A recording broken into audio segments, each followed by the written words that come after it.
صدقہ فطر جو ہے ہر مسلمان آزاد اور مالک نصاب اور جس کا نصاب حاجت اصلیہ سے فارغ ہو واجب ہے۔ اللہ رب العالمین قرآن پاک میں ارشاد فرماتا ہے قد افلح من تزکا، یعنی جس نے خود کو پاک کر لیا وہ کامیاب ہو گیا۔ یعنی اس سے مراد یہ ہے کہ جو لوگ اللہ رب العالمین کی بارگاہ میں صدقہ فطر ادا کرتے ہیں تو اللہ رب العالمین جو ہے ان کے بارے میں ارشاد فرماتا ہے قد افلح من تزکا۔ یہ خزائن العرفان میں لکھا ہے کہ اس سے مراد صدقہ فطر ہے کہ انہوں نے اپنے آپ کو پاک کر لیا، وہ کامیاب ہو گئے۔ وہ ان لوگوں کے بارے میں ہے کہ وہ جنہوں نے صدقہ فطر ادا کیا، کہ وہ انہوں نے پاکیزگی حاصل کی اور وہ کامیاب ہو گئے۔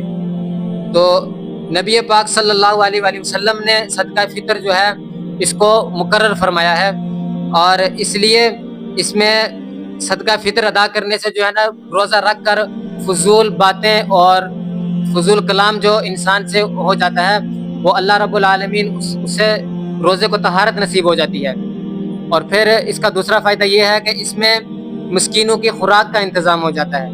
تو اللہ کے حبیب صلی اللہ علیہ وسلم نے اس لیے صدقہ فطر کو مقرر فرمایا۔ اور صدقہ فطر جو ہے جو ادا نہیں کرتے تو ان کے روزے جو ہے زمین اور آسمان کے درمیان لٹکے رہتے ہیں۔ جب وہ صدقہ فطر ادا کرتے ہیں تو پھر وہ اللہ رب العالمین کی بارگاہ میں پہنچتے ہیں۔ تو اسی لیے جنہوں نے صدقہ فطر ادا نہیں کیا تو وہ صدقہ فطر جو ہے عید کی نماز پڑھ کر وہ ادا کریں، تاکہ جو ان کا جو صدقہ فطر ان کے جو روزے ہیں نمازیں ہیں تاکہ وہ اللہ رب العالمین کی بارگاہ میں قبول ہوں۔ تو جو صدقہ فطر جو ہے اس کی الگ الگ مقدار ہے، تو جو جتنا صاحب ثروت ہو، جس کو اللہ رب العالمین نے مال و دولت دیا ہو، وہ اتنا بہتر اللہ رب العالمین کی بارگاہ میں اسے دے، کشمش کے حساب سے، کھجور کے حساب سے، یا گندم کے حساب، کم از کم گندم کا ہے۔